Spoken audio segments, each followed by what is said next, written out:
Something on the moon does not want to be discovered. Not after what I have witnessed at NASA. We never ought to have flown to space. All right, that NASA has done during the height of the space race. I worked there, but I am retired now. I wheeze more than I inhale. My bones hurt. But I have a story to tell that has been eating at me for decades before I punch my ticket out of here. You know, we never really settled on the moon. We had always meant to, though. We were getting ready for the launch. It was summer '69. Apollo 11 was the buzz of the planet. Thus, that whole section is real. The rockets, the astronauts, and the arithmetic all worked out. Me too? In those days, I was only a young buck, fresh out of college with a brilliant new engineering degree. And somehow I found work at NASA as a junior engineer. And damned, I was living the dream. I belonged to the group developing the Speaker 2 methods for communication. Speaker 1 had to make sure Armstrong and Aldrin could communicate with us from all the way up on the moon. Speaker 3 could speak with us from the surface. Speaker 1. Actually, life at NASA was rather like returning to college once more. But this time, our concerns went beyond a midterm test to include something more serious. Every day began with sipping a coffee taste akin to battery acid. Then it was straight to reviewing last night's data, just to be sure nothing exploded or chose to quit operating. My workstation was always in disarray.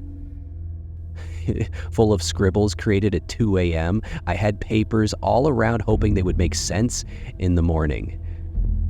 The space hummed constantly. People would be walking quickly, talking fast, in and out of the offices, and we would schedule meetings spanning several days. Though the destination was the moon, it seemed like organizing a really difficult road trip. And if you forgot something, you couldn't just turn around. Lunch came right here, at our desks. Usually with one hand a sandwich, and with the other a pen. Sometimes we would become so engrossed in our work that we would forget to eat until someone looked up and noted it was dark outside. But dude, you know the exhilaration of it? Tired as hell, you would be seated there, and then something snaps. You also represent one step toward having a man on the moon. That may not sound too amazing to you youngsters with all the technology available today, but back then, it was as near to magic as you could have found. That kept us going even through the coffee ran out. But a few weeks before the planned debut, one night we discovered something unusual. I was trying the transponder we were supposed to use to communicate with the people up in space. Though my head was dreaming about a nice beer, my eyes were riveted to my notes. And the signal arrived at that point, not like anything we had ever heard before. It was too regimented to be a bug and wasn't static. Like Morse code, it comprised a set of beeps and rings. Then it dawned on us the signal was on a loop. Nature does not present such thing. All of us gathered around to listen to this signal. The tech looked about for the source in frenzy.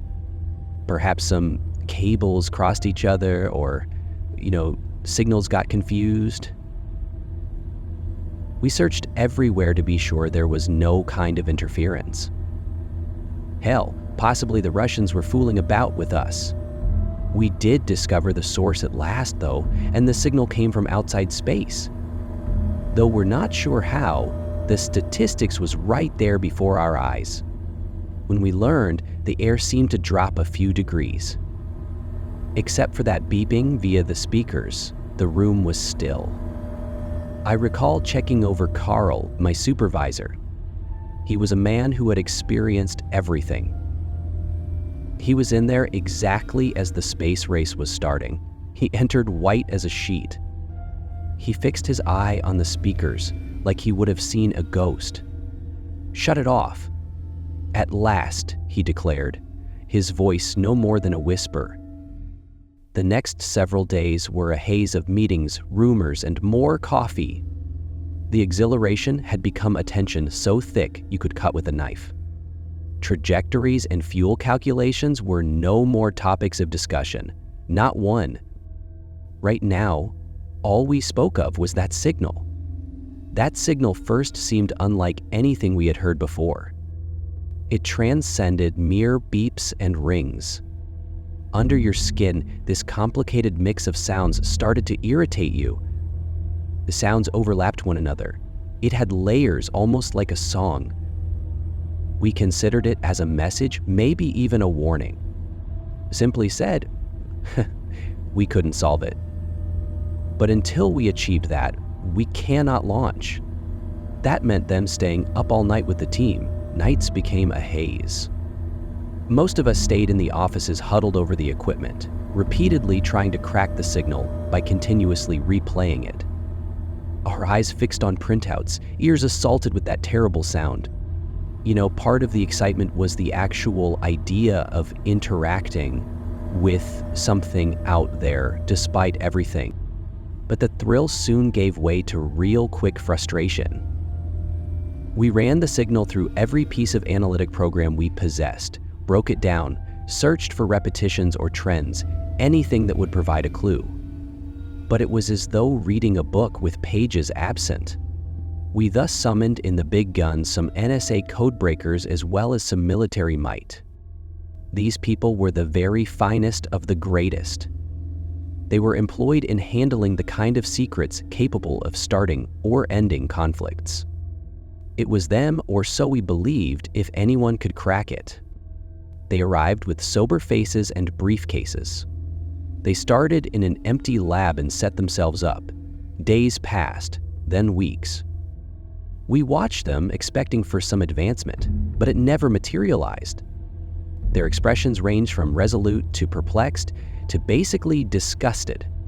The late evenings finally started to wear on me. Tempers deteriorated, and those hurried sessions descended into yelling contests. What implies this? And why isn't it clear-cut? Nobody had the solutions either. Every failed effort raised the pressure. We were only stuck instead of expected to be setting out a mission to the moon. This kind of action eliminates any possibility for unknowns. Ignoring what this indication meant runs a danger. Every day that went by brought the launch date ever closer. Now I was essentially living in the staff lounge. That signal eventually began to play havoc with us in ways we never would have imagined. It started off only as headaches, the kind that makes your cranium seem to be under constant band tightening. We might readily tell that came from the late evenings, but then things grew more bizarre. Individuals began reporting dreams, the kind that caused someone to scream in the middle of the night, waking. Once more, the medics might suggest it resulted from stress. But these dreams were the same for each person. People who possessed them claimed to have seen odd, tall buildings on the moon. So, towering, twisty, pointed spires practically completely black out the stars. And items were flowing between the towers. Great lumbering shadows with every stride rattled the ground, and beneath it hummed a buzz. It combined with a buzzer signal to create a sick-making music. Then the paranoia started to surface. You would run across someone fixated on the signal playback. Their glazed-over eyes mumbled to themselves. Simple exchanges descended into disputes. Some claimed to have heard the signal even after returning home. Thus, when people started arriving at work carrying sleeping bags, nobody really questioned it. The last straw came from hallucinations. One afternoon, an engineer arrived racing into the canteen, like a sheath wide, still screaming about seeing those towers in his fantasies. Looking out of a window, he would see them far away and feel the ground tremble as those enormous moon creatures approached. After that, the engineer needed to be anesthetized. We tried to keep everything under covers, so preserving some professionalism. But the consequences of that signal only continued to get bad. Though we tried to concentrate on other tasks, the beeping had entered our minds. It permeated the departments. One of the younger techs began mentioning hearing a whispering sound, which was influencing those not even involved in deciphering it. He said it came from the moon itself. Of course it was gibberish, but when you saw his eyes, you could see he thought every word of it true. The whispers informed him of secrets buried far under the surface of the moon. Secrets prepared just for his discovery. Then there was the astrophysicist who had participated in the project from beginning. She said she could see the buildings from her visions on the lunar picture. Persistent about it, she would get people to view her prints and telescope. Naturally, we saw nothing. Nevertheless, she was certain. One of the arithmetic guys then began to panic. He strolled around declaring he was becoming moon dust. One day, he began screaming while fixated on his hands. His skin was splitting apart, he said. Every movement he made was little chunks of him turning to dust. He remarked he was falling apart. He could see himself flitting away. Though it made no sense to us, his eyes clearly showed terror. If he touched him at all, he flinched. Seeing him, one could almost believe what he was stating to be accurate. But it was the Carl event that caused us all to stop and consider how bad things had gone. Practical man Carl never bought into any of the moon craziness. Till he began screaming one day, screaming and gesturing at a vacant corner. He said he could see one of those moon creatures directly here, beckoning him. Carl staggered over a cable in his panic, backing away so quickly. He struck his head on a desk after falling hard into an equipment bank.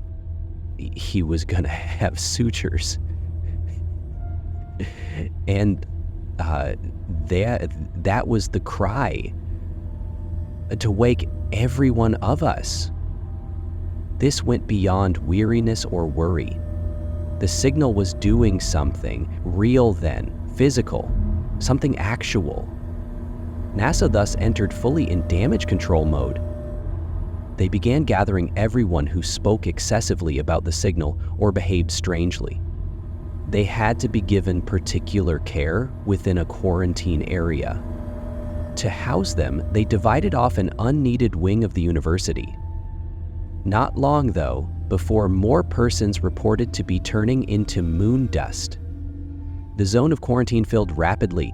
Federal agents arrived to help to control all this.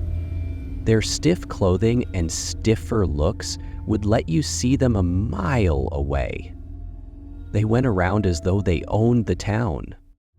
They were there to ensure nobody, anyone outside these boundaries, heard about what was happening.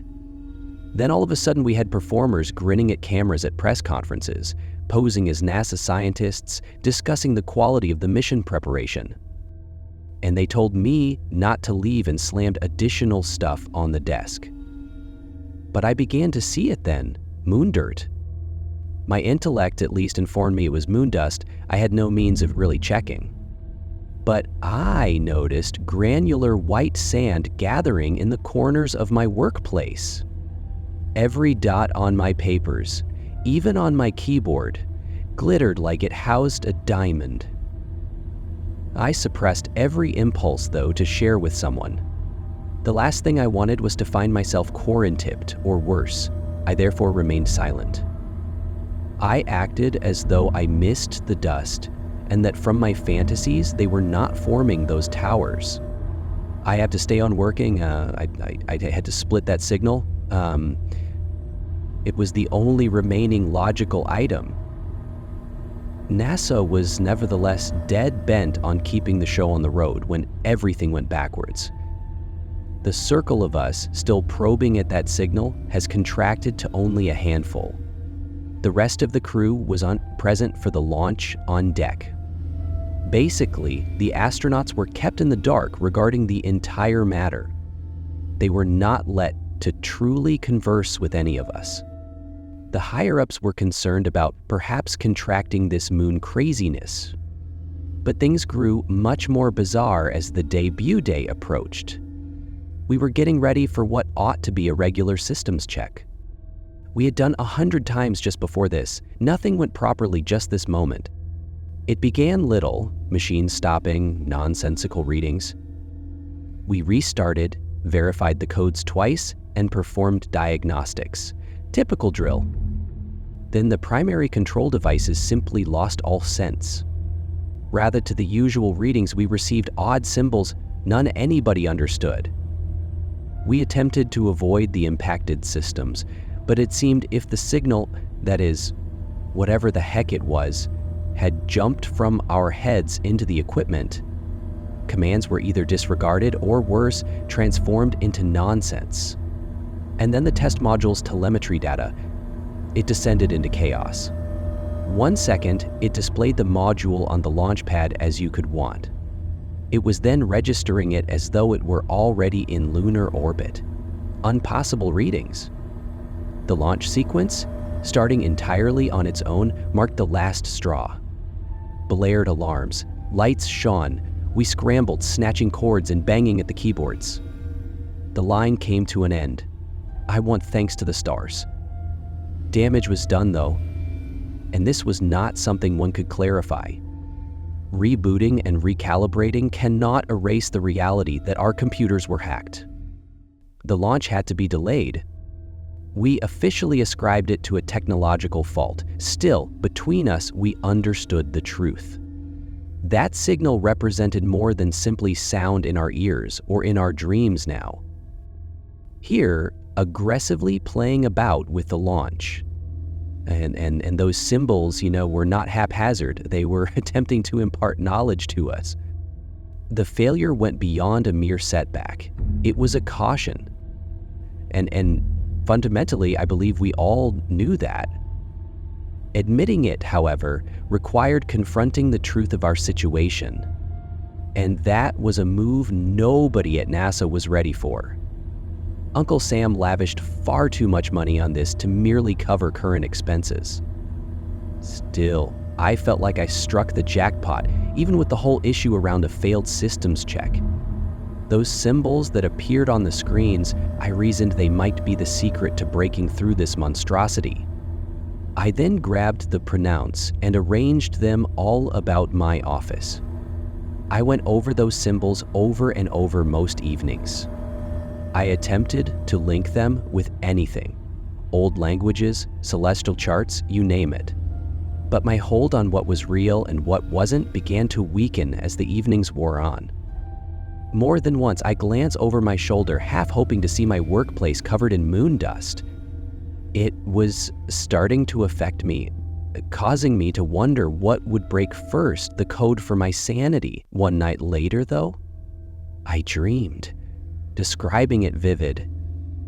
It fails to fairly represent it, more genuine than anything I had ever known. This was not the moon like any picture or textbook I had ever seen. I was standing on its black side. The earth shimmered with a subdued brightness that created spooky shadows all around. Stars so brilliant and packed abound in the heavens. I felt as though I could run my hand over them. It was not, however, serene or inspirational. It was smothering. There was such weightiness and quiet. It pressed right next to my ears. The more I sought for anything, my head began to hurt. It was a silence so whole I could have wanted to shout. And those buildings, my God, soared above all. Their components appeared to be a mix between metal and sand. The surfaces looked to absorb the light since they were so dark. Their forms all ran opposite each other. If I looked too long, the angles caused headache. They seemed to be meant to be viewed from the corner of your eye, not fixed upon directly. And the most disturbing element, the moon dust. It was not simply on the ground. It whirled about these buildings, clinging to my face and hands. I attempted to brush it off, but it clung to me, seeking to join the moon. My dream had me continuing to walk. Every footfall stirred clouds of that unusual glittering dust. I moved until I came upon a canyon, but this was unlike any typical canyon. deeper than anything I have ever seen. It spanned great distances. Its edges glowed under the starlight.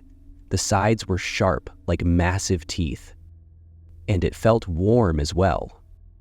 It emitted an unusual heat that seemed to be directed down to the moon's core itself. Perched on its brink, I experienced a great wave of peace. The darkness was appealing to me, offering responses should I only move forward. My feet moved on their own, guiding me exactly to the brink. And I heard it at that point, a voice rising from the canyon's bottom. Though it wasn't loud, it filled the quiet around me. Deep in my chest, it connected.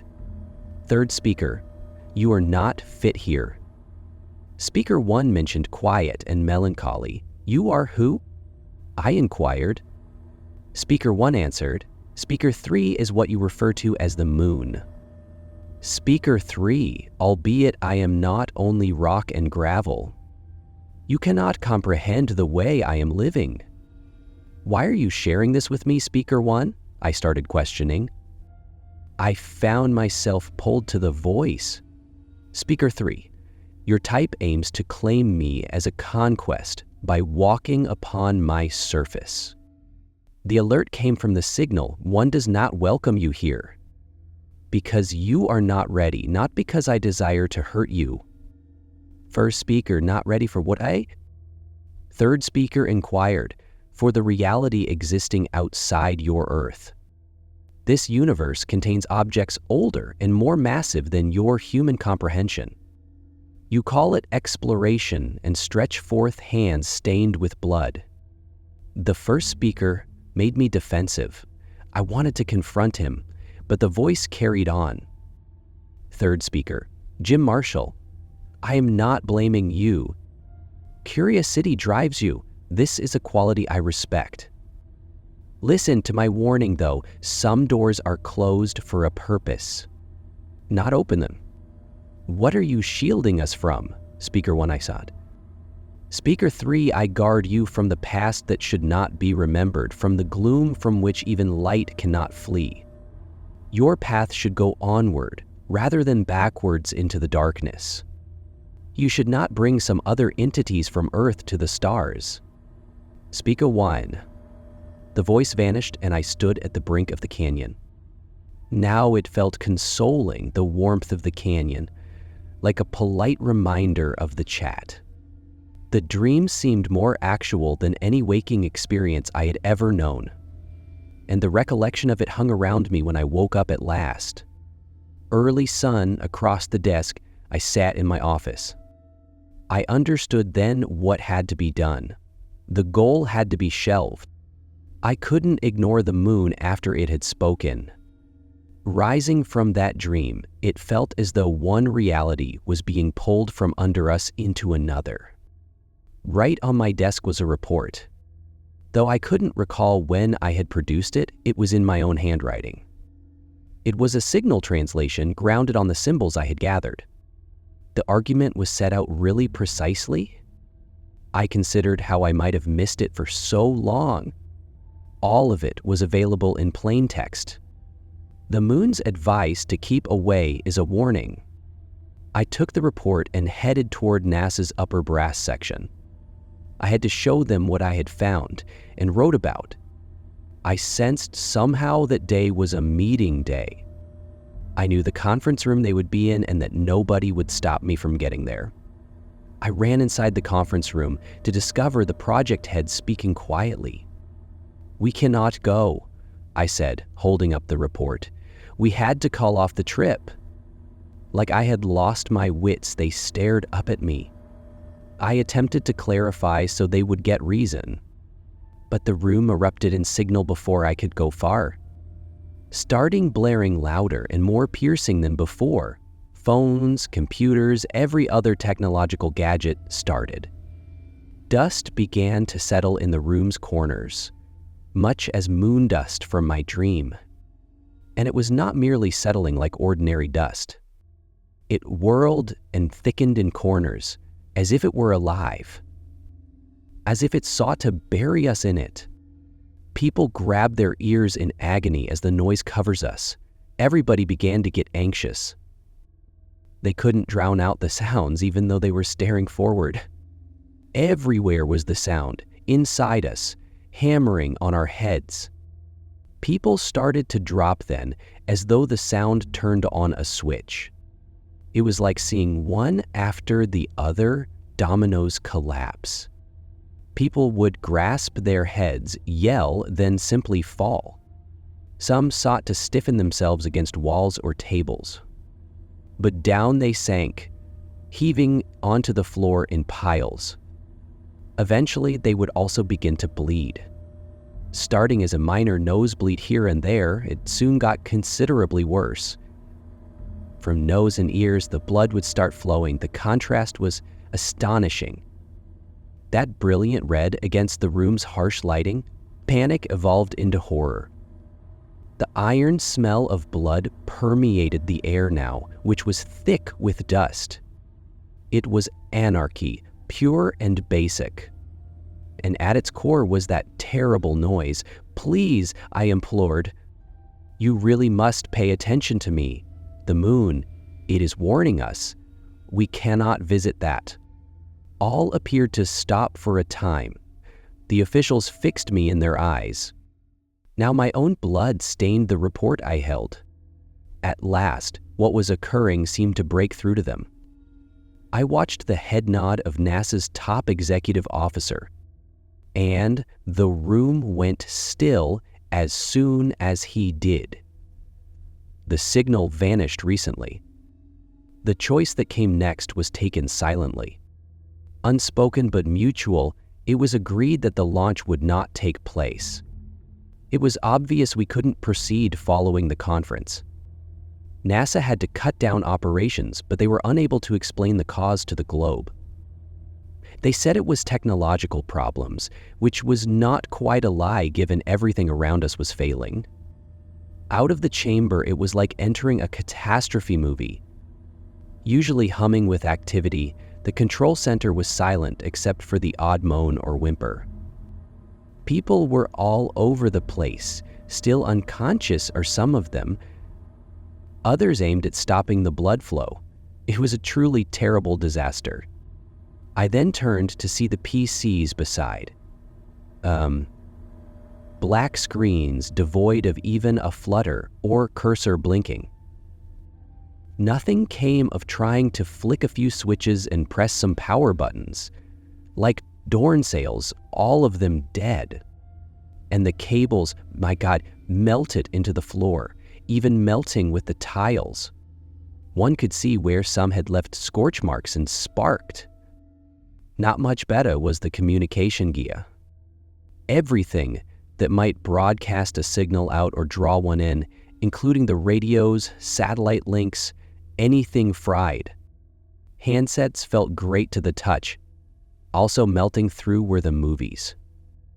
After that, there was the dust. Everything seemed covered by a thin blanket. It gave the entire place a ghostly, abandoned impression. It covered the desks, the tools, including the seats. Little clouds of it floated in the air every step I made before settling back down. Everything that would have made the lunar landing feasible was either buried under a layer of dust, shattered, or bleeding. We felt abandoned in the wake of something we could not comprehend, cut off from the rest of the world. Still, we were all aware of what needed to be accomplished. The cover-up guy. It resembled something from a science fiction film.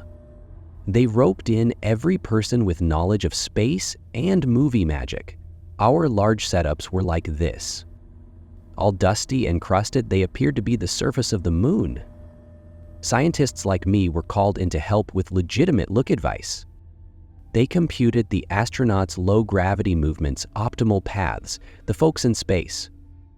True, they were onto something. They were sworn to silence permanently. Instructed to pretend their parts, they bounced around on wires to simulate moon gravity. All of it was filmed, then shown as though it were occurring live from the moon.